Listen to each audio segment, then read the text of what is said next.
السلام عليكم ورحمة الله وبركاته.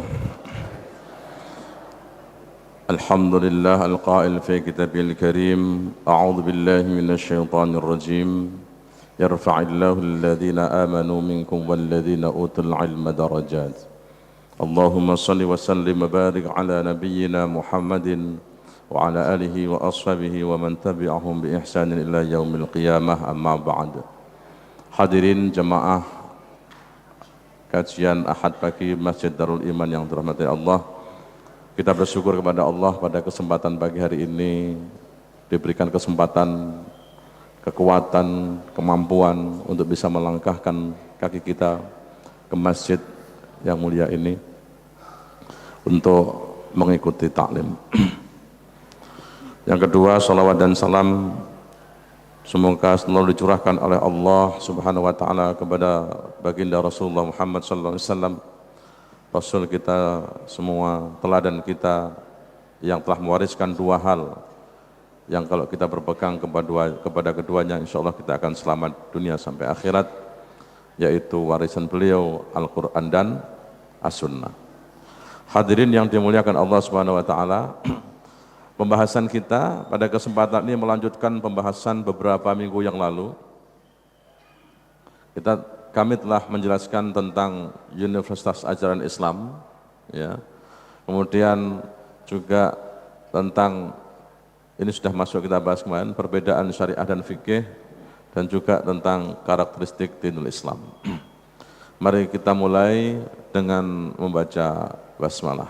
Bismillahirrahmanirrahim.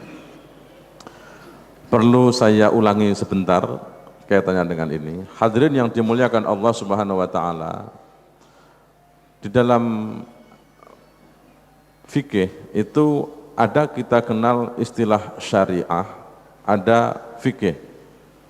Semuanya kalau diterjemahkan ke dalam bahasa Indonesia sama-sama artinya hukum Islam, gitu. Tetapi antara syariah dengan fikih itu memiliki ciri yang berbeda. Jangan bersandar di situ. Yang dimaksud syariah itu adalah nas Al-Quran dan As-Sunnah. Tapi kalau fikih itu adalah produk pemikiran ulama, imam-imam mazhab misalnya. Beliau berijtihad mengeluarkan materi pokok dari Al-Quran dan As-Sunnah. Lahirlah kemudian pendapat-pendapat para imam mazhab yang dibukukan di dalam kitab-kitab mazhab itu. Nanti di situ berkembang namanya menjadi dibukukan dan cabang-cabangnya menjadi fikih. Jadi sudah beda. Karena syariah itu adalah nas, maka kebenaran syariah itu mutlak. Quran kebenarannya mutlak. Tetapi pemahaman, penafsiran terhadap Quran, nah itu belum tentu kebenarannya mutlak. Karena itu terjadi perbedaan pendapat, ya kan? Maka yang namanya fikih tadi, perbedaan itu ada sini kebenaran bersifat relatif. Contohnya apa? Qurannya satu, tentang mengusap kepala misalnya dalam sholat, dalam wudhu. Allah berfirman, A'udzubillahi minasyaitonir rajim. Bismillahirrahmanirrahim. Ya ayyuhalladzina amanu idza qumtum ilas salati faghsilu wujuhakum wa aydiyakum ilal marafiq wamsahu bi ru'usikum wa arjulakum ilal ka'bain. Nah, dalam ayat itu ada kata-kata itu tentang wudu, ya, membahas. Nanti ayatnya masih panjang. Itu ada kata-kata wamsahu bi ru'usikum, usaplah kepala kalian. Itu nas Quran. Tetapi ketika difahami oleh para ulama, imam-imam mazhab, semuanya sepakat bahwa mengusap kepala itu wajib. Wajib. Karena itu orang kalau wudu tidak mengusap kepala, sholatnya sah apa tidak? Tidak sah. Tapi pertanyaannya kemudian, yang wajib diusap itu sebesar apa? Seberapa banyak? Ya dah?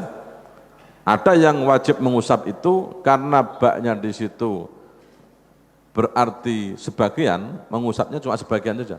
Seperempat, mazhab Hanafi. Seperempat. Tapi juga ada yang sebesarnya sebagian itu cuma sudah cukup. Itu sudah, karena apa? Sudah bagian dari kepala. Tapi mazhab Malik wajib semuanya. Ini. Mazhab Syafi'i meskipun nanti mengatakan yang wajib adalah sebagian kecil sudah cukup, tapi sunnah keseluruhan. Nah, ini termasuk fikih, gitu loh ya. Termasuk fikih. Qur'annya satu, tapi pemahamannya beragam. Karena itu fikih itu kebenarannya bersifat relatif. Awak dewe tidak bisa mengatakan saya paling benar, gitu loh. Nah ini hati-hati teman-teman sekalian. Nanti prinsip bermuhammadiyah itu enak kok, tidak angel, tidak galak. Ora kudu kowe salah aku benar, gitu kan. Karena bisa jadi pola pemahamannya berbeda. Nah nantilah kemudian dibentuklah tarjih, karena begitu banyak pendapat-pendapat itu, ya Pak ya, Pak, lah saya mau pilih yang mana? Maka dibuatlah awal dulu berdirinya majelis tarjih itu adalah untuk itu. Di antar sekian itu karena banyak pandangan-pandangan itu, terus ada yang tanya tadi, saya ambil yang mana ini Pak? Nah dibentuklah majelis tarjih untuk mempertimbangkan mana pendapat ulama-ulama ini, imam-imam mazhab ini dengan analisis yang dianggap benar, gitu kan? Terus nanti dibuatlah keputusan tarjih. Nah, tapi kemudian tarjih itu berkembang, tidak hanya pada persoalan yang sudah ada dahulu, tapi juga persoalan-persoalan yang kekinian. Nanti itu ijtihad. Ada ijtihad insya'i, ada intiqai dan seterusnya. Tapi itulah nanti mengapa dibentuk awalnya ada majelis tarjih. Jadi jangan rasa bingung-bingung gitu loh ya. Karena banyak mazhab, banyak pendapat, ya bagaimana Pak? Kalau kita sebagai warga Muhammadiyah, ya lihatlah fatwa-fatwa tarjih, kan gitu. Karena fatwa tarjih itu adalah memilih dari sekian pendapat itu mana yang dianggap memiliki landasan yang lebih kuat. Jadi ibu tidak usah bingung, karena nanti ikut ngaji ke sana, kitabnya beda, ya kan? Ibu saya yakin banyak yang ngaji ke sana, ada yang ke sana kan gitu kan? Ke sana itu maksudnya kemana? Ada yang ke sana kan? Nah, ketika tidak paham ini, maka, kok begitu ya beda, Muhammadiyah ini salah jangan-jangan, kan begitu. Karena apa?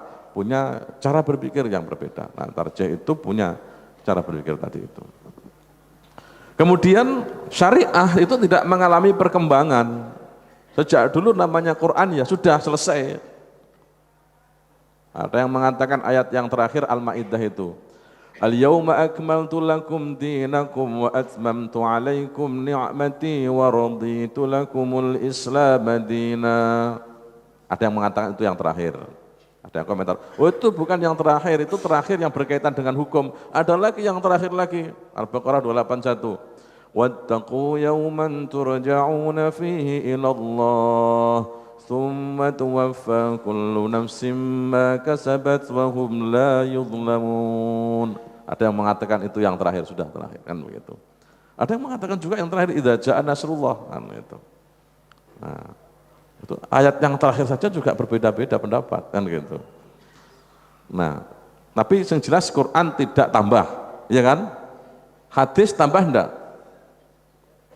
Tambah enggak, Bu? Nah, kalau ada yang tidur terus mimpi ketemu Rasulullah, terus Rasulullah katanya menyampaikan demikian, kira-kira diterima sebagai hadis apa tidak ini?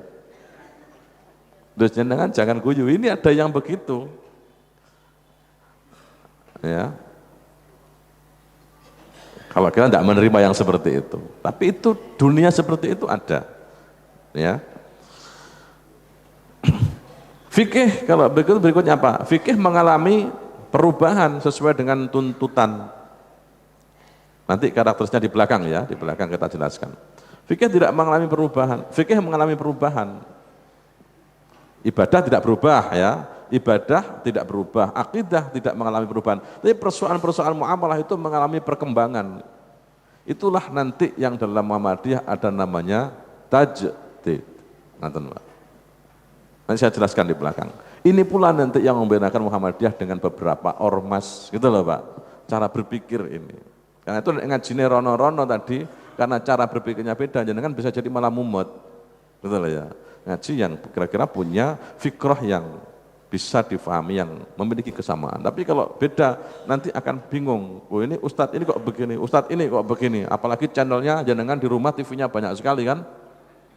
Maksudnya mau membandingkan sendiri tambah mumet kan gitu. Karena tidak memiliki kerangka keilmuannya. Tapi sudah punya basisnya, nggak ada landasan pun jenengan sudah pena kan gitu. Karena itu kira-kira kajian pagi di sini agak berat sedikit lah. Kalau yang lain mungkin ngajinya yang sudah produknya, itu metodologinya dulu, metodenya. Nggak apa-apa Bu ya, sabar saja kan gitu. Saya dulu sekolah juga begitu. Saya sekolah juga rapati-pati pinter gitu kan. Tapi pesan apa? Yang penting sekolah terus saja. Nanti kalau sudah dibuka ilmunya oleh Allah itu ilmunya akan masuk semuanya. Jadi jangan tidak usah bingung. Pak kok nggak paham? Yang penting ojo ngantuk, Ibu ya. Yang penting jangan ngantuk. Nanti ilmunya kalau saatnya itu dibuka oleh Allah. Jadi jenengan kalau punya anak sekolah kok gak pinter-pinter, jangan dimarahi. Jangan-jangan disik mbok ya ngono. Ya Bu ya. Karena gen itu lebih banyak kepandaian itu meniru dari ibu. Bapak gak sampai to, Pak. Jangan bapaknya juga gak pati pinter kan gitu. Santai saja, tetap suruh belajar, doakan gitu. Doakan gitu loh. Nanti kalau sudah saatnya itu ilmunya gembrojok kan gitu. Dibuka oleh Allah, semuanya menjadi mudah, nggak ada pelajaran yang sulit. Jangan wis gitu aja. Nggak usah mumet-mumet. Apalagi sekolahnya mau model berubah begini gitu kan. Nah, itu nggak usah mumet. Ini perbedaan fikih dengan syariah. Nanti ada lagi undang-undang gitu loh, Pak. Undang-undang itu berarti the living law-nya kan gitu. Hidupnya hukumnya bisa jadi living law itu hukum adat juga hukum undang-undang. Kalau undang-undang itu sudah ditetapkan oleh pemimpin atau yang menetapkan gitu kan, menjadi undang-undang atau aturan perundangan.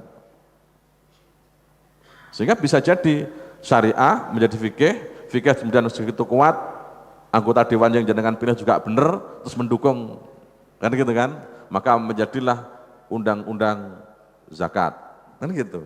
Asalnya tidak ada undang-undang zakat, ada undang-undang zakat, maka zakat bisa dipaksakan. Kalau orang tidak membayar zakat, ada hukumannya, maksudnya begitu. Atau ada lembaga zakat yang tidak punya izin, bisa dia kena sanksi. Kenapa? Tidak ada izinnya. Ada lagi undang-undang tentang wakaf, ya kan? Ada nasnya, ada fikihnya menjadi undang-undang. Lagi undang-undang tentang perkawinan. Undang-undang perkawinan juga begitu, ada syariahnya. Ayat-ayat tentang munakahat banyak sekali. Ayat-ayat tentang hadis munakahat juga banyak sekali. Terus pendapat-pendapat fikih dibuka oleh para ulama sudah banyak sekali. Tetapi kan kemudian tidak semua pendapat itu menjadi undang-undang. Yang undang-undang kan mesti yang dipilih yang kira-kira memberikan kemaslahatan lebih banyak. Dibuatlah undang-undang. Undang-undang nomor 1 tahun 74 tentang perkawinan. Nah, jelas di situ. Termasuk misalnya perkawinan wajib dicatatkan. Itu kan? Enggak ada fikih yang mengatur. Nas juga enggak mengatur, tapi undang-undang mengatur. Jangan kira-kira mau mengikuti enggak? Harus mengikuti. Kenapa? Undang-undang itu mengikat kepada seluruh warga negara yang ada di situ. Kalau tidak mengikuti, jangan susah sendiri. Gitu. Meskipun fikih tidak mengatur, fikih lampau ya. Kalau fikih kontemporer sudah masuk melewat fatwa-fatwa itu. Oke, itu namanya perkembangan. Oke. Ini sudah kemarin saya lanjutkan.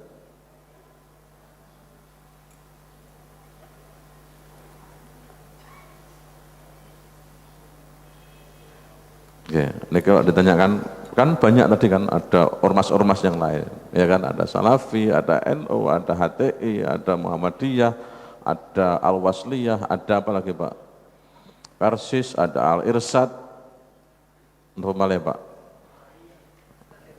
Rifaiyah itu masih di dalam mazhab Syafi'iyah kan itu ya. Dan yang lainnya. Nah, bagaimana Muhammadiyah itu kira-kira? Ini Pak. Nah ini pertama ada dalam Muhammadiyah itu namanya tajdid. Istilah ini. Apa tajdid itu? Dalam pandangan Muhammadiyah yang namanya tajdid itu adalah salah satu watak dari ajaran Islam. Yang bertujuan apa? Untuk memfungsikan Islam sebagai furqan. Furqan itu apa Pak? Pembeda antara yang hak dengan yang batil. Hudan sebagai petunjuk. Rahmatan lil alamin sebagai rahmat. Jadi Islam itu supaya menjadi rahmat itu ya terus diwujudkan, jangan hanya slogan saja. Itu loh Pak. Kemudian termasuk mendasari dan membimbing perkembangan kehidupan masyarakat serta iptek. Nanti termasuk iptek-iptek yang muncul itu bagaimana pandangan tajdid Muhammadiyah seperti apa. Jadi ini watak dasar ajaran Islam. Karena itu kenapa tadi yang kemarin saya katakan ini, Islam itu kok bisa bertahan sekian abad dan terus nanti insya Allah akan begitu. Karena watak dasarnya begitu. Yang nomor ini Bapak Ibu sekalian, pada persoalan yang mengalami perubahan sesuai dengan perubahan tempat diterangkan secara global. Gitu. Terus ada prinsip-prinsip maqasidus syariah, tujuan disyariatkannya ajaran Islam. Nah ini nanti landasannya dari sini. Nah tajdid itu apa? Tajdid memiliki dua makna. Pertama adalah pemurnian. Maksud pemurnian itu apa Pak? Pemeliharaan matan ajaran Islam yang berdasarkan dan bersumber kepada Al-Quran dan As-Sunnah As-Sahihah. Nanti ada kata-kata lagi As-Sunnah Al-Maqbulah, kalimatnya begitu. Jadi pemeliharaan ajaran Islam yang bersumber pada Al-Quran dan As-Sunnah. Maksudnya Pak, kembali ajaran Qurannya bagaimana, sunnahnya bagaimana. Nanti penjelasannya di belakang, ini garis besar dulu. Yang kedua berarti juga peningkatan atau pengembangan, modernisasi. Dan yang semakna dengan itu. Tetapi tetap berpegang kepada Quran, tidak lepas. Jadi nanti di Muhammadiyah itu meskipun ada pengembangan hukum, tetap ada landasannya. Gitu loh. Tidak lepas. Landasannya baca Quran, sunnah. Diambilkan dari ketentuan-ketentuan nas Quran dan sunnah itu. Ini penjelasnya di sini Pak sekalian. Pemurnian tadi. Pemurnian itu maksudnya apa? Jadi diusahakan dalam persoalan ini yaitu ibadah dan akidah. Itu berlaku prinsip pemurnian ini. Pemahaman agama sudah dipolakan secara ketat. Jadi kembali kepada bagaimana Quran menjelaskan, hadis Nabi menyontohkan. Ini berlaku pada persoalan akidah dan ibadah. Contohnya apa? Sholat. Itu persoalan ibadah. Diterangkan secara detail. Quran menjelaskan tentang sholat. Tentang waktu sholatnya, tentang warka'u ma'ar-raki'in dan seterusnya. Hadis Nabi mendetailkan lagi. Caranya, mulai dari berdirinya, menghadap kemana, gitu kan? Quran juga menyebut saya qulu sufaha'u minan nas itu tentang kewajiban menghadap arah kiblat. Kemudian takbir tangannya di mana, ada yang segini, ada yang segini, gitu kan? Tangannya ada di sini apa di mana? Itu hadis Nabi menjelaskan secara detail. Rukuknya bagaimana, bacaannya seperti apa. Ya kan Bu ya? Duduknya sampai dibahas detail itu. Duduknya tawarruk, ngebak iftirosh, ketika noleh nganan ngiri juga dijelaskan sampai detail. Bacaannya dijelaskan sampai detail. Nah, ini diterangkan secara detail. Sehingga kembali saja kepada Rasulullah dan tuntunannya. Dan tidak perlu ditanyakan, kenapa sih orang itu ketika batal yang kentut pantatnya, tetapi ketika wudhu yang dibasuh kok mukanya. Ya Pak ya? Kenapa orang itu kalau batal kemudian tidak menemukan air, kok pakai debu? Gak tambah kotor kabeh sih Pak. jerawatnya tambah muncul kabeh. Ya Bu ya, debunya nutupin yang pori-pori tambah kotor. Lu itu namanya yang disebut ini bersifat cerdas makna, ghairu ma'qulatil makna. Pada batas tertentu akal tidak mampu mencapainya.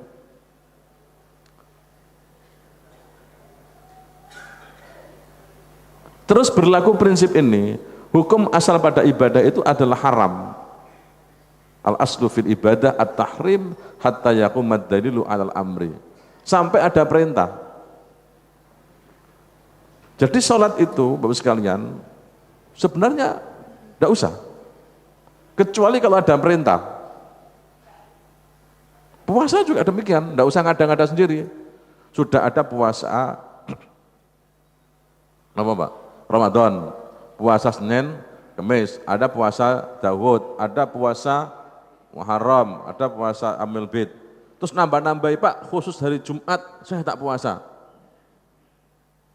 Kan hari yang mulia. Boleh enggak itu? Malah tidak boleh. Kenapa? Itu ibadah. Ketika tidak ada perintah jangan dilakukan. Nah, seringkali kan kita pengennya ben tambah khusyuk, tambah poso maneh. Sampai bapak emeh butuh, aku pengen poso. Ya Bu ya. Bapaknya golek meneh bingung. Poso terus yang wedok, enten lho. Nah ini prinsipnya begitu. Jadi karena itu enggak boleh nambahi dalam persoalan ibadah ini. Ngaten Bu. Salat enggak usah ditambahi lagi bacaannya sudah cukup. Ya sudah, Al-Fatihah, surat, selesai. Enggak usah ditambah yang lain lagi. Termasuk jumlah rakaatnya, enggak usah ditambah sudah. Kenapa? Itu sudah murni, dikembalikan pemurnian. Sehingga kalau dalam persoalan ini ditambah-tambahi menjadi bid'ah, itu loh Pak. Termasuk dalam persoalan akidah juga demikian. Kita kembalikan kepada Allah dan Rasulnya, sudah selesai. Kalau enggak dibahas, ya usah dibahas rewel-rewel, cukup. Misalnya apa? Tentang Allah. Ya sejauh Allah menjelaskan tentang zatnya, selesai. Dan jangan tidak dituntut lebih dari itu. Misalnya apa? Ya Allah zatnya dijelaskan dalam Quran, sifat-sifatnya. Surat apa Pak ini? Al-Hasyr ya, terakhir itu, Asmaul Husna. Itu menjelaskan sifat Allah. Dan ayat-ayat yang lain banyak sekali. Misalnya ayat ini. Wallahu alladzi la ilaha illahu alimul ghaibi wasyahadah huwar rahmanur rahim. Terus? Gimana Bu? Wallahu alladzi la ilaha illahu al-malikul quddusus salamul mu'minul muhaiminul azizul jabbarul mutakabbir subhanallahi amma yushrikun. Terus? Wallahul khaliqul bari'ul musawwiru lahul asma'ul husna yusabbihu lahu ma fis samawati wal ardi wa huwal azizul hakim. Itu ayat menjelaskan tentang sifat-sifat Allah. Allah itu maha tahu, alimul ghaibi wasyahadah. Maha tahu Allah itu. Apa yang gaib dan apa yang nampak, semua tahu. Kalau kita yang tahu yang apa Pak? Yang di hadapan saya ini aja. Ya kan? Istri saya ikut ngaji, tapi di mana sedang apa sekarang, saya juga tidak tahu. Ya kan? Tapi kalau Allah tahu. Ayat yang lain misalnya lagi menyebutkan innallaha la yakhfa 'alaihi syai'un fil ardi wala fis sama' huwallazi yusawwirukum fil arhami kaifa yasha' la ilaha illa huwal azizul hakim. Innallaha la yakhfa 'alaihi syai'un fil ardi wala fis sama'. Sesungguhnya Allah itu enggak ada yang samar bagi Allah. Apa yang ada di langit dan apa yang ada di bumi, enggak ada yang samar bagi Allah. Termasuk apa yang ada di hati panjenengan semua itu enggak ada yang samar bagi Allah. Itu. Kalau kita nggak tahu perasaan orang kepada kita, tidak tahu, yang kelihatan hanya ekspresi wajahnya. Istri kita itu sakjane jujur karo kita apa juga kita tidak tahu. Nah, karena itu sudah begitu, pasrahkan kepada Allah semuanya. Tidak usah umut-umut. Itulah maha taunya Allah. Jadi ya sudah, sebatas Allah menjelaskan dan Rasulnya. Nanti ulama akan menjelaskan lebih detail biasanya di situ. Sebagai syarah dari ayat tadi. Tetapi ketika ditanya bagaimana bentuk Allah, Quran tidak menjelaskan, hadis Nabi tidak menjelaskan, sudah, tidak usah dibahas. Sudah, titik, kembalikan. Termasuk tentang keyakinan kiamat dan sebagainya, surga, neraka. Sejauh Quran menjelaskan, itu kita terima. Nah, kalau ada orang mimpi, Pak, nanti akan terjadi kiamat pada hari tanggal 12, bulan 12 wis lewat. Tahun 2000 wis pun lewat kan ya. Lewat. Gak terbukti kan gitu ya. Tewas keweden. Nah itu kenapa? Kalau kita mempercayai seperti itu, nanti barang siapa yang menyebarkan pamflet ini maka nanti akan rezekinya bertambah, pangkatnya naik pangkat. Katok nek bodoh nih jenengan itu. Tapi ya ada yang meyakini di fotokopi. Ya Pak ya, dulu pernah ya. Sebar. Nah, kalau sekarang tidak fotokopi lagi, selebaran, tolong di-share. Barang siapa yang mau nge-share ini begini-begini, kalau tidak nge-share rezekinya susah, jabatannya turun, di-share. Kalau meyakini seperti itu sudah tidak betul. Ini persoalan akidah. Jelas ya Pak ya? Tadi persoalan akidah dan ibadah itu kita kembali kepada pemurnian. Sholat, wudhu, tayamum, haji gitu kan. Itu ibadah-ibadah semuanya. Puasa, ibadah. Pemurnian, Rasulullah bagaimana mengajarkan? Allah mengajarkan, sudah, tidak usah ditambah-tambahi. Cuma nanti harus cerdas. Ada titik singgung antara ibadah dengan muamalah. Dan sekarang pengembangannya dulu. Ini sudah jelas ya Pak ya. Ibadah, pemurnian itu maksudnya mengembalikan kepada praktek Rasulullah yang ada dulu. Dalam persoalan ibadah, tidak usah nambah-nambahi. Nah kalau pengembangan, tajdid juga tadi pengembangan atau at-tatawur. Yaitu apa? Dinamisasi. Di sini pada persoalan-persoalan kehidupan sosial dan peradaban. Kalau tadi ibadah dan akidah itu pemurnian, mengembalikan kepada contoh dari Rasulullah. Kalau kemudian tajdid itu pengembangan. Maksud pengembangan apa? Dinamisasi. Tadi yang saya katakan pencatatan nikah itu, perkawinan itu muamalah. Nabi tidak pernah memerintahkan mencatatkan perkawinan. Quran tidak mencatatkan perintah mencatatkan perkawinan. Tapi sekarang ada perintah mencatatkan perkawinan. Tapi ingat, Quran juga memerintahkan mencatatkan hutang piutang. Iya kan? Idza tadayantum bidainin ila ajalin musamman faktubu. Kalau hutang piutang dilakukan dengan jangka waktu tertentu, catatlah. Loh, Quran tuh hutang piutang ada suruh mencatat. Nah ini perkawinan dicatat enggak? Kan banyak saksi Pak. Saksi umurnya pirang wulan Pak. Iya kan? Saksi itu ada yang sudah meninggal. Atau kalau jangan bepergian, nang hotel ditanya mana bukti kawinnya, ini suaminya apa bukan? Ya suaminya, dan mana buktinya? Surat nikahnya, oh enggak ada, dulu kan banyak saksinya. Coba saksinya ditelepon, kangelan udah, gitu kan? Nah ini pengembangan hukum.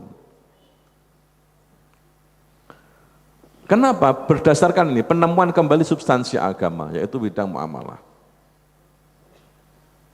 Jadi substansi agama itu, ini sesungguhnya apa? Tadi kemarin ada maqasid itu syariah itu. Ya. Kemudian tidak dipolakan secara ketat. Kalau ibadah tadi kan ketat, wudhu, tata caranya mulai dari membasuh tangan, berkumur, membasuh muka, membasuh tangan sampai siku, kepala, kaki, terus doa. Jelas sekali. Tapi persoalan muamalah tidak demikian. Global menjelaskannya. Tentang perkawinan misalnya. Apakah Quran menjelaskan mengenai tata cara akad nikahnya? Apakah walimahnya diterangkan oleh Quran? hadisnya secara umum saja.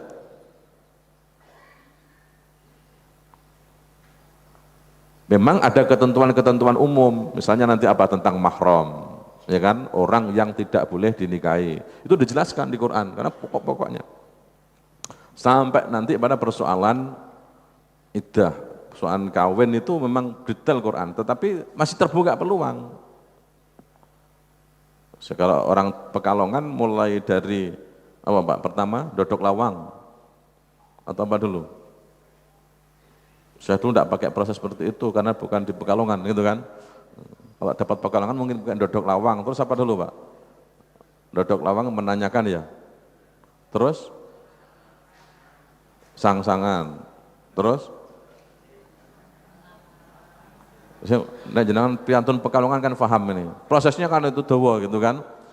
Sampai nanti akad nikah kan begitu. Balik kloso barang. Kloso kok dibalik no, balik permadani mawon kan gitu ya.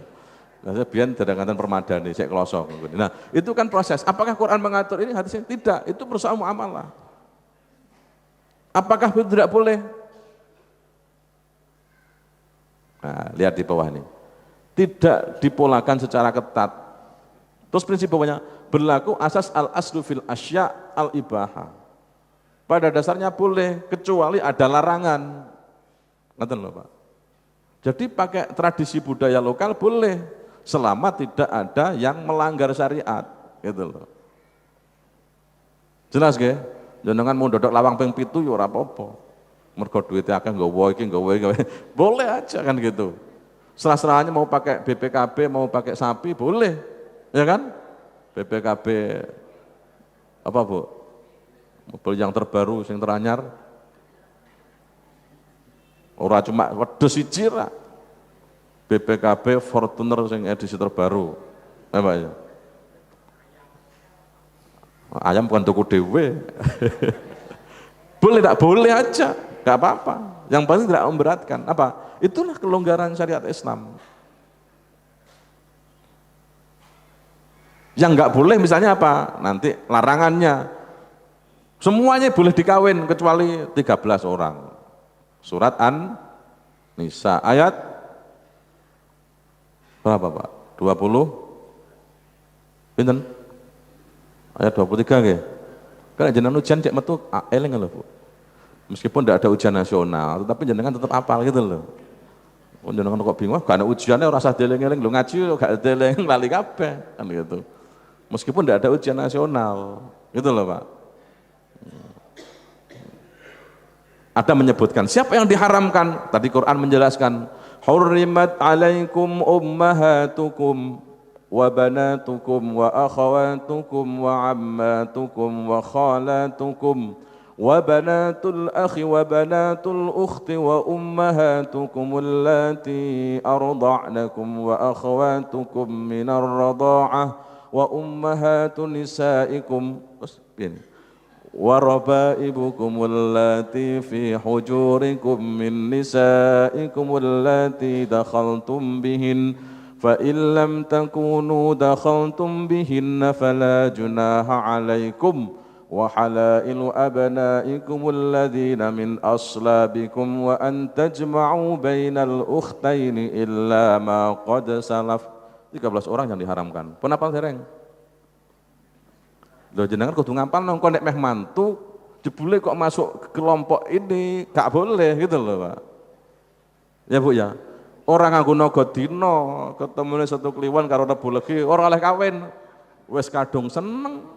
Ya Bu ya, terus runtang-runtang lolo tapi karena hitungannya gak cocok. Nah itu gak ada itu. Tetapi ada yang diharamkan tadi, Quran menyebutkan itu. Loh Pak kalau melanggar ini bagaimana? Kawinnya batal. Siapa saja? Ibu. Terus anak perempuan, saudara perempuan, bule dari ayah, bule dari ibu, keponakan laki-laki, keponakan dari anak laki-laki, keponakan dari perempuan, ibu yang menyusui dan seterusnya. Ya. Mengumpulkan 2 orang bersaudara, itu 13 orang. Saudara sepersusuan, ibu yang menyusui. Nah ini termasuk yang diharamkan. Fangkihum, kalau itu malah perintahnya kan. Oh iya lagi, ada lagi rondone bapak. Nah, rondone bapak aja dikawin. Meskipun umpamanya bapaknya umur 70 nembe kawin. Mergo bapaknya anaknya wis gede-gede kabeh, ora ono sing ngurusi tebok kabeh. Bapaknya sugih golek bojo sing anyar, sing ayu. Kan? Tapi bareng golek bojo anyar, ayu, bapaknya sing ra kuat. Wis ketuweken golek bojo sing kenomen. Enten kiai cerita ngoten. Wis aja tiru aku. Karena mergo lulusan kawin karo lulusan aliyah, gak esok ngladeni, Pak. Nah, tiba-tiba bapaknya meninggal dunia. Istrinya kan otomatis dapat warisan ini. Minimal kan jelas dapatnya jatah 1/8, ya kan? 1/8. Nah, 1/8 dari 0,5 miliar itu berapa, Pak? Ya kan juragan batik kaya ini. Wis gak sampai hitungannya angel. 1 miliar, 1/8-nya berapa? 125 kok juta, 1 triliun kok. Oh, 1 miliar ya. 125 juta. Lu enek rondo nyar sik enom duwe duit 120 juta. Lah timbang dikawin wong liya tak kawin dhewe piye? Boleh apa ndak? Ndak boleh. Mana landasnya Quran? Wala tankihu ma nakaha aba'ukum minan nisa'i illa ma qad salaf. Itu yang diharamkan. Yang lain boleh. Tonggo sebelah rumah boleh enggak? Loh itu kan dekat, Pak. Tonggo. Ternyata itu ada dapat belakang rumahnya. Boleh enggak? Kan ngerti cilikane, Pak. Tahu ke masa kecilnya, ngerti rembese. Boleh enggak? Boleh. Yang penting tidak ada hubungan tadi itu. Loh, itu yang harus diketahui. Ini yang lain boleh semuanya lah. Pak, lah ini rumahnya jauh. Jogja sama Pekalongan. Tapi dulu ternyata pernah tinggal di Pekalongan, pas bapaknya dinas di Pekalongan. Jadi tonggone, pas ibu gak ono, jenengan susoni, nangis, ya ta? Cilik terus umur berapa tahun bapaknya pindah tugas lagi kemana. Pas suatu saat kuliah di Jogja ketemu, ya kan? Ketemu jenenge lanang karo wedok, tir podo irenge, sir podo gendenge, kan gitu. Sekedanan karo. Nah, bareng ngoten terus menuju proses berikutnya, gak dicek karena ibu ini anaknya siapa. Tahu anaknya siapa tapi gak paham, gak kalingan. Ternyata saudara bagaimana kalau begitu? Boleh enggak? Tidak boleh. Itu. Makanya ibu dititani, dulu pernah nyusuin siapa saja dititani, didata. Kan itu ya, jangan sampai seperti itu. Kalau nikah ya batal, itu rusak nikahnya, ya dibatalkan. Nah ini pengembangan hukum boleh, kecuali yang ada larangan, ya semuanya boleh, semua boleh. Minuman juga demikian, semua boleh diminum, kecuali yang dilarang. Mana? Innamal khamru wal maisiru wal ansab wal azam rijsum min amali syaitan. Terus pengertian khamrnya seperti apa dan seterusnya, nanti kan itu turunannya banyak di situ. Tapi yang lain, minum es durian boleh enggak, Pak? Nah, kalau dia darah tinggi ya enggak usah lah, kan gitu. Tapi bukan keharaman yang syar'i gitu kan, tapi keharamannya karena ada kemaslahatan atau kemaldarat yang ingin dihindari, kan gitu. Minum dawet siwalan. Tahu dawet siwalan, Pak ya? Jangan kalau ke Tanjung, ke Jatim Pak, Malamongan sana, ada di tepi jalan itu ada yang jual siwalan, tapi ada dawetnya, ada santannya, ada gulanya dari niranya itu, dipotong kecil-kecil sama siwalannya, diminum di pinggir laut siang-siang, Masya Allah segernya luar biasa. Halal apa haram? Halal apa haram? Halal, gitu kan? Tapi kalau ini legenya siwalan tadi Dideres, dimasukkan, terus disimpan lama sampai rasanya kewacut, terus nek ngombe ngeliyeng, enteng sirai langsung. Haram apa halal? Kenapa? Karena masuk kategori khamr, memabukkan, ngoten loh. Nah itu, yang lain boleh silahkan, kecuali yang diharamkan. Jelas nggih? Nah ini namanya prinsip pengembangan. Quran tidak menjelaskan contoh. Termasuk baju ini, muamalah ini. Perintahnya hanya menutup aurat. Mau pakai baju koko, mau pakai sarung, kopiah hitam, kopiah putih, terserah. Ya kan? Ibu-ibu mau pakai jilbab yang selobokan atau jilbab yang puteran atau apa lagi Bu? Bajunya mau pakai gamis, mau pakai potongan paruh, boleh. Yang penting biasanya nutup aurat.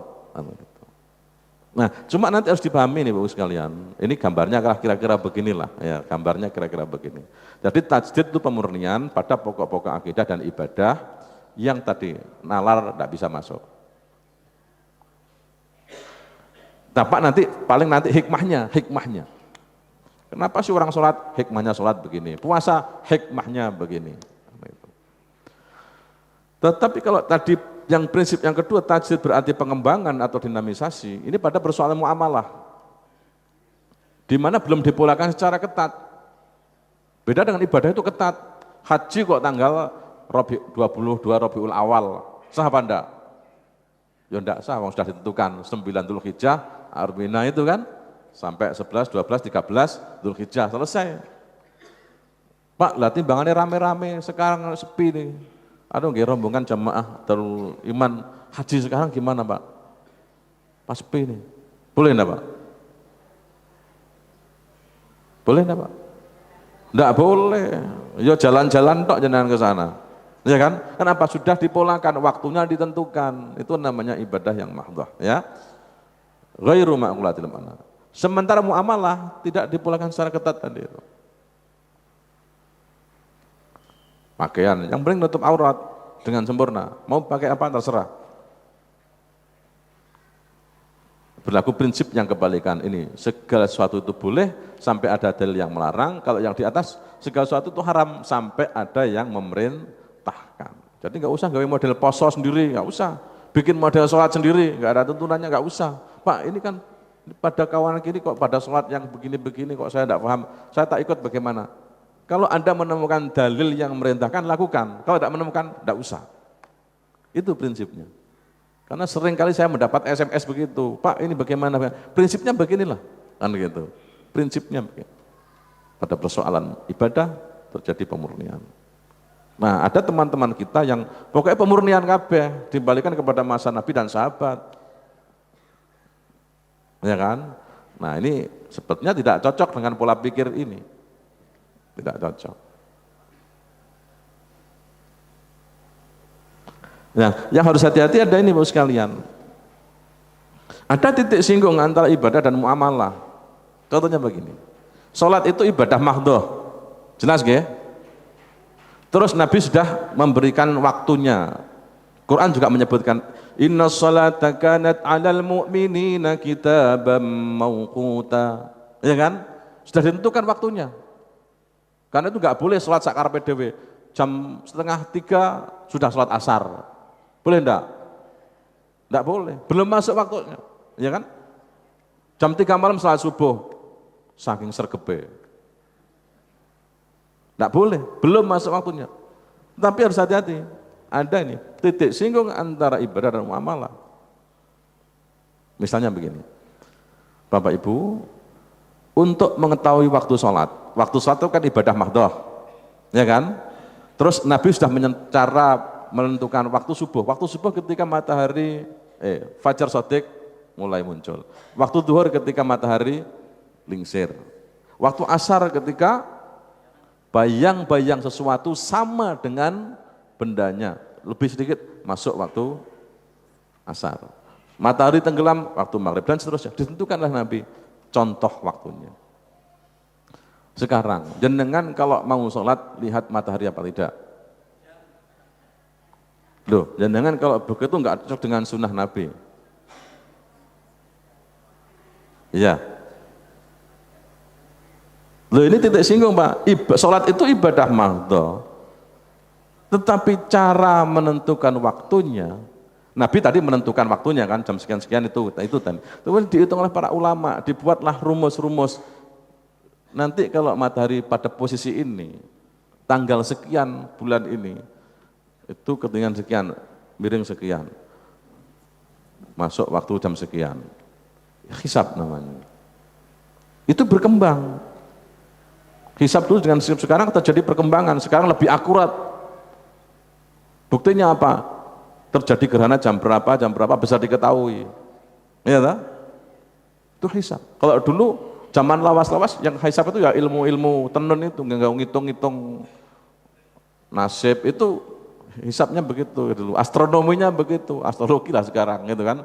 Tapi sekarang sudah pakai data-data yang dipertimbangkan. Data-data amalan nautika, data pergeseran matahari dan sebagainya sudah dihitung sehingga akurasinya semakin cepat, tepat.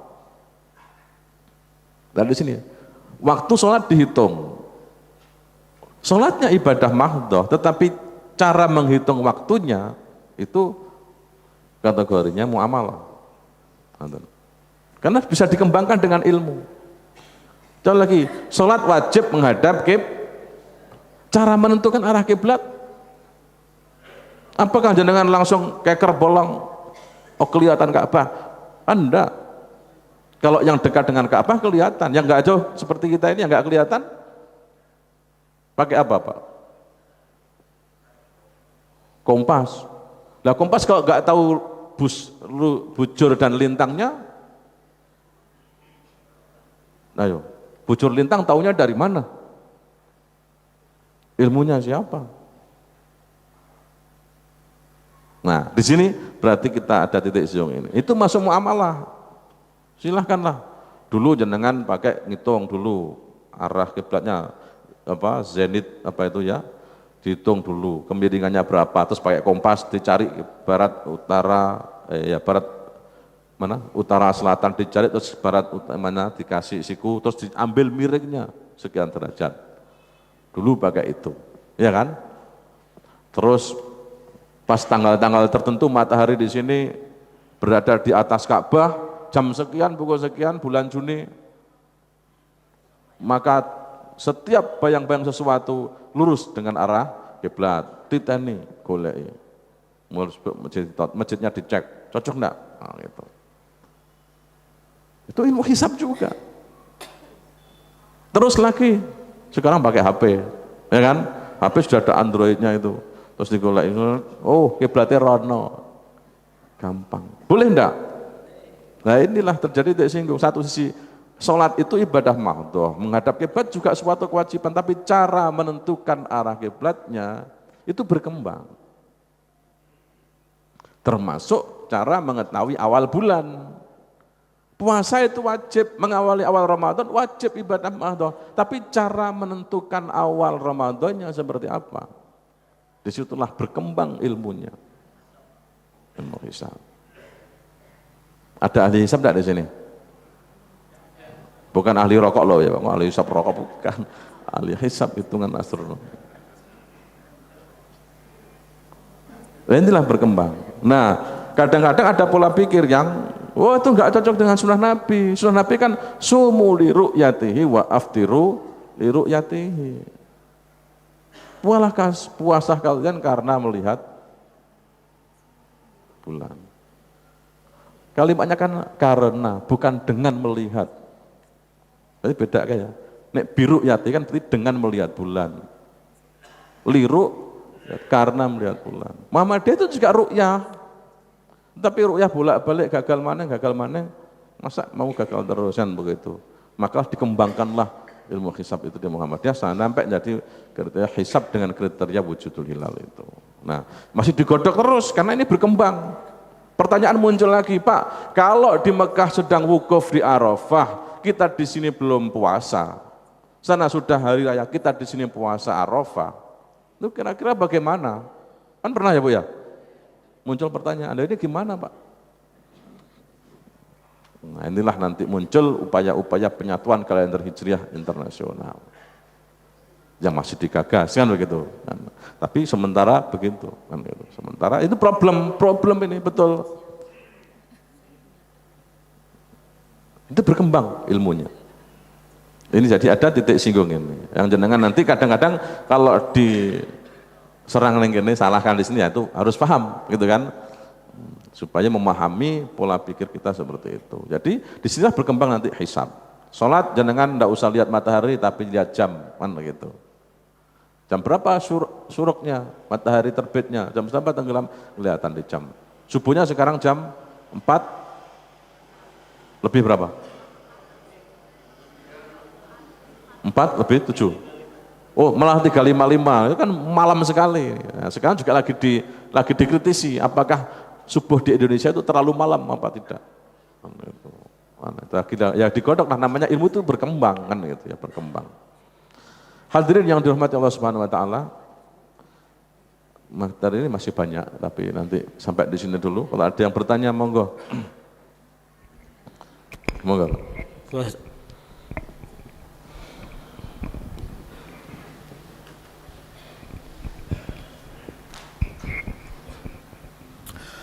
Assalamualaikum warahmatullahi wabarakatuh. Waalaikumsalam.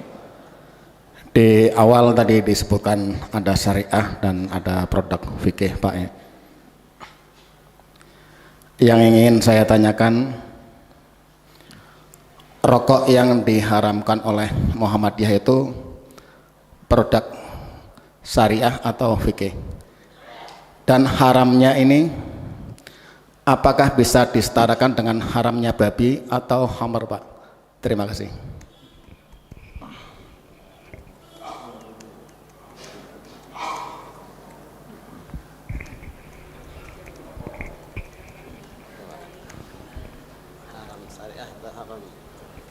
Terus yang lain ada lagi? Itu Pak, ada lagi Pak. Monggo, Ibu ada Bu, silakan Bu. Ya pakai itu. Assalamualaikum warahmatullahi wabarakatuh. Assalamualaikum. Tadi di awal Ustadz mengatakan bahwa agama Islam oleh paham Muhammadiyah dikembalikan kepada pemurnian, yaitu berdasarkan Al-Quran dan hadis. Setahu saya untuk pemahaman salaf dengan salafiyahnya kan juga seperti itu. Yang jadi pertanyaan saya, apakah ada perbedaan yang prinsipil dan esensial antara pemahaman salafiyah dengan Muhammadiyah? Dan bisakah Ustadz memberikan contoh yang paling menonjol pada amalan kehidupan sehari-hari antara amalan Muhammadiyah dengan Salafiyah? Sebagaimana yang saya ketahui kan pemakaian cadar salah satunya, di mana bahwa fatwa dari Tarjih Muhammadiyah menyebutkan bahwa tidak ada yang mengatur di Al-Quran dan hadis tentang pemakaian cadar. Yang ingin saya tanyakan adalah amalan yang paling menonjol dalam kehidupan sehari-hari, apalagi yang membedakan antara Salafiyah dengan Muhammadiyah dan kenapa perbedaan tersebut ada, sedangkan kita kan sama-sama kan kita ketahui sama-sama bahwa Salafiyah dan Muhammadiyah itu sama-sama kembali kepada pemurnian Al-Quran dan Sunnah. Demikian. Wassalamualaikum warahmatullahi wabarakatuh. Waalaikumsalam. Sampun, dulu aja ya Bu ya. Ya, biar jawabnya tenang, enggak tergesa-gesa. Ibu, difahami dulu yang ini Bu ya. Jadi tadi sudah saya sampaikan, tidak hanya pemurnian di Muhammadiyah itu, tapi juga ada pengembangan. Ini. Kalau pemurnian itu pada persoalan ibadah, akidah pemurnian. Tapi persoalan muamalah terjadi pengembangan. Ini.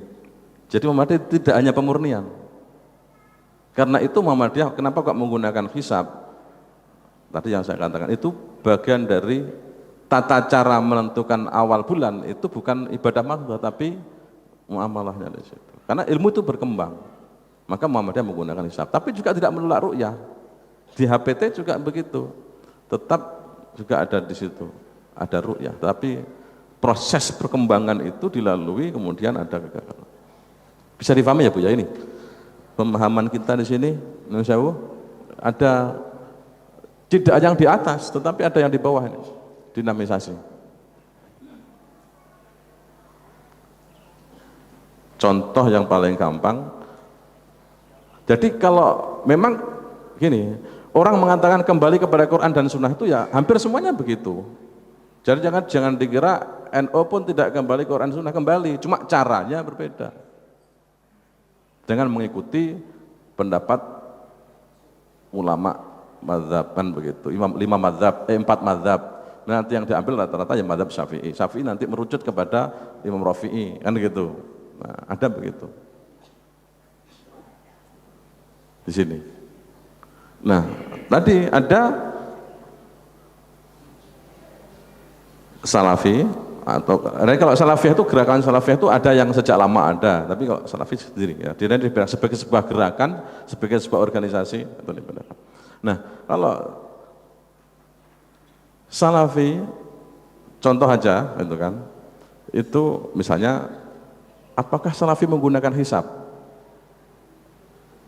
ketika menentukan awal bulan? Muhammadiyah menggunakan hisab. Karena ru'yah berkali-kali dengan ketinggian 2 derajat itu dalam secara empiris itu belum pernah dilihat secara empiris. Sebenarnya ru'yah sekarang itu sudah semakin enak. Pakai teodolit itu sudah bisa untuk melacak arahnya bulan, matahari dan sebagainya, mau dibidik gerakannya berapa menit itu bisa dilihat. Terus di syuting aja keluar lewat televisi. Tapi coba selama ini mana hasilnya syutingannya ketika ru'yah itu? Ya pengakuan tadi itu. Kalau dulu mungkin belum ada syuting yang seperti itu, sekarang itu sudah. Jadi sebenarnya ru'yah itu sambil duduk di ruangan dengan memanfaatkan teodolit dan alat-alat yang modern itu sudah bisa dilihat. Kalau memang kelihatan, kan. Tapi di Indonesia itu problemnya sekian derajat sudah jam 5 sudah tertutup awan. Itu salah satu contoh. Belum nanti lagi pemahaman-pemahaman pada persoalan-persoalan muamalah yang lain, ya gitu kan. Nanti ada lagi prinsip yang berbeda, ya prinsip, tapi belum sampai situ. Jadi ada itu di antara salah satu contohnya. Kemudian cadar itu bisa jadi karena kesadaran diri. Jadi bukan diwajibkan tapi sadar bahwa saya harus menutup misalnya. Ya silahkan, tidak apa-apa. Karena kalau wajah dinikmati orang lain itu kan bukan haknya orang lain, itu hanya suami. Itu ya Bu ya. Jadi karena kesadaran. Bukan masalah kalau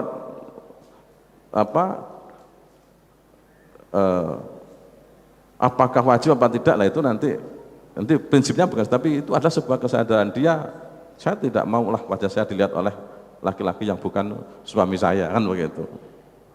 Jadi meskipun tidak diperintahkan diabetes, tapi sebuah kesadaran tidak apa-apa dilakukan.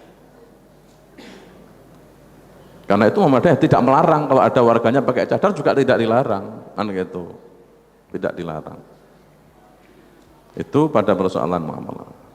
Jadi ini tolong dipahami lah. Kalau di Salafi itu mungkin lebih pada pemurniannya, jadi dikembalikan kepada praktek sahabat.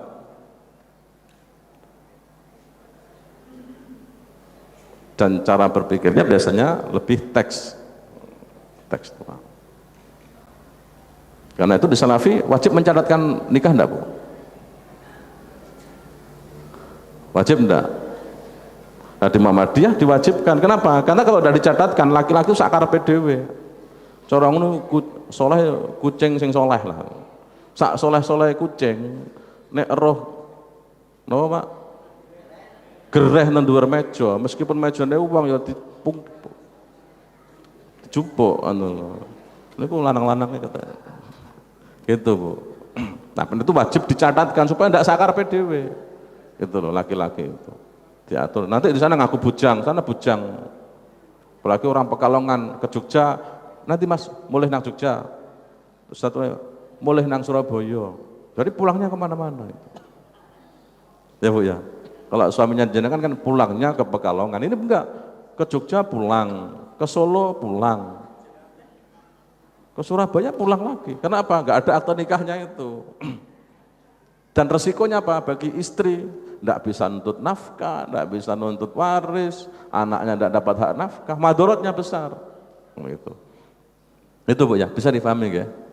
Nah, itu masih selalu contoh yang kecil. Nanti jenengan baca tulisannya Pak Agung Danarto Di Suara Muhammadiyah edisi kalau tidak salah Oktober November ada 3 edisi yang membicarakan mengenai di situ perbedaan antara Salafi dengan Muhammadiyah. Cuma saya tadi sudah saya resume sebenarnya, saya lupa di mana cari. Cuma ini kita masih baru pengantar, nanti kalau sampai di dalam ada kan kelihatan di situ bagaimana titik perbedaan itu. Terus kemudian bagaimana, apakah yang lain salah? Tidak, itu maka nanti di Muhammadiyah itu berlaku prinsip ada toleransi pemikiran. Ya, apa? Namanya saja tadi relatif kebenarannya. Setelah jangan meyakini begitu silahkan. Saya lebih meyakini ini kan gitu. Karena cara berpikirnya berbeda. Terus pertanyaan yang selanjutnya tentang rokok. Rokok itu memang tidak disebutkan dalam Al-Quran ataupun hadis Nabi tentang larangan rokok. Malah ada yang guyonan warka'u ma'ar-roki'in. Tapi nggak boleh nek guyon seperti itu, Quran kok kayak guyon ya, nggak usah guyon yang seperti itu. Nah, kenapa kok Quran itu dalam rokok itu diharamkan? Karena dalam kajian di Tarjih itu dalam halaqah Tarjih dan dalam muktamar tadi itu disebut di alasannya diantaranya dari sisi kesehatan. Bagaimana rokok itu membahayakan manusia? Pertimbangannya jangan orang per orang. Pak, itu ngerokok umur dawa. Jangan begitu. Kalau itu ya penelitian komunitas, dicek. Iki nek wong 1000 ngerokok kabeh, 1000 orang ngerokok, kira-kira sehat sing endi? Tapi juga harus sama semuanya. Sing ngerokok senengane olahraga, sing gak ngerokok mangane segone akeh, lemaknya akeh, ya padha kena kencing manis juga, Pak, kan? Jadi dengan treatment yang sama. Sehingga di situ akan kelihatan pertimbangan kesehatan. Sementara di Quran misalnya menyebut wala tulqu bi aidikum ila tahlukah. Jangan kau jatuhkan dirimu kepada kerusakan. Apalagi rokok membahayakan orang lain. Rokok di sini situ yang menyerap udaranya, asapnya membahayakan dia. La dharara wala dirara. Ini prinsip-prinsip dalam ajaran Islam. Dari sisi ini kesehatan. Dari sisi ekonomi, tapi katanya nggak mubadir Pak, itu kan manfaat kan gitu ya. Ulu wasyafu innal mubadzirina kanu ikhwanas syayatin. Tabdzir sebagai kawan setan. Kemudian dari sisi ekonomi yang lain, ternyata yang merokok itu justru malah dari kalangan ekonomi menengah ke bawah. Yang untuk beli air susu anaknya saja gak cukup, tapi bapaknya malah ngerokok. Yang kaya-kaya sekarang sudah jarang yang ngerokok. Nah kenapa Pak? Uang ruangannya ber-AC? Ya, dari sini pinggir jalan malah rano AC ini ya orang ngerokok, malah ngerokok terus yang bebas kan begitu. Ruangannya bebas AC terus kan gitu. Jadi ada perkembangan. Jadi dalam kajiannya seperti itu, sehingga kajiannya lebih lanjut apa? Hasil pemasukan dari cukai rokok itu dibandingkan dengan akibat dari rokok yang berpenyakit karena akibat rokok itu tidak seimbang Pak. Masih besar akibat yang ditimbulkan sakit akibat rokok. Maka itulah kemudian secara ini muamalah kan, maka dihukumi haram. Itu Pak. Nah, Pak, ini haramnya karena nas apa? Ijtihad, berarti bukan nas tetapi fikih kan itu. Ya. Bagaimana dengan tadi apa? Babi ya. Ya kalau agak susah kalau memang begitu Pak ya. Kalau babi sudah dinaskan kan begitu, nas Quran jelas. Kalau fikih karena ijtihad terjadi perbedaan. Yang satu menyatakan makruh. Makruh itu apa Pak? Makruh itu apa? Apa Bu? Jangan pakai, kalau dilaksanakan mendapatkan pahala, kalau ditinggalkan, kalau dilaksanakan mendapatkan nggak apa-apa, kalau ditinggalkan mendapatkan, itu kan definisi yang fikih banget gitu kan. Makruh itu dari kariha yakrohu, kariha itu benci, makruh berarti dibenci, dan makruh itu dibenci, dilaksanakan enggak? Coba saya tanya, yang ngerokok, kalau mau ngerokok baca bismillah apa tidak? Saya enggak pernah ngerokok, tapi ibu-ibu ada suaminya ngerokok enggak? Kalau ngerokok, bismillahirrahmanirrahim dulu apa enggak? Padahal jelas hadis Nabi, amal yang penting dimulai dengan basmalah. Kalau tidak ada basmalah dia tidak barokah, kan gitu. Coba yang rokok diperhatikan, Bismillahirrahmanirrahim. Gitu Pak. Jelas ya? Oke, cukup, sudah 7 lebih seperempat ya. Kalau sudah cukup, saya mohon maaf kalau ada kesalahan kurangan, semoga nanti kajian kita ini bisa berlanjut meskipun jangka waktunya cukup lama gitu ya. Artinya yang dulu sudah lupa nyambung lagi kan gitu. Tapi nggak apa-apa lah daripada tidak sama sekali. Santen tio klopo, cekap semanten atur kulo. Kalau ada sumur di ladang boleh kita menumpang mandi, kalau ada umur panjang, semoga Allah memberikan kesempatan kepada kita bertemu kembali pada waktu dan kesempatan yang sama. Billahi taufiq wal hidayah. Assalamualaikum warahmatullahi wabarakatuh.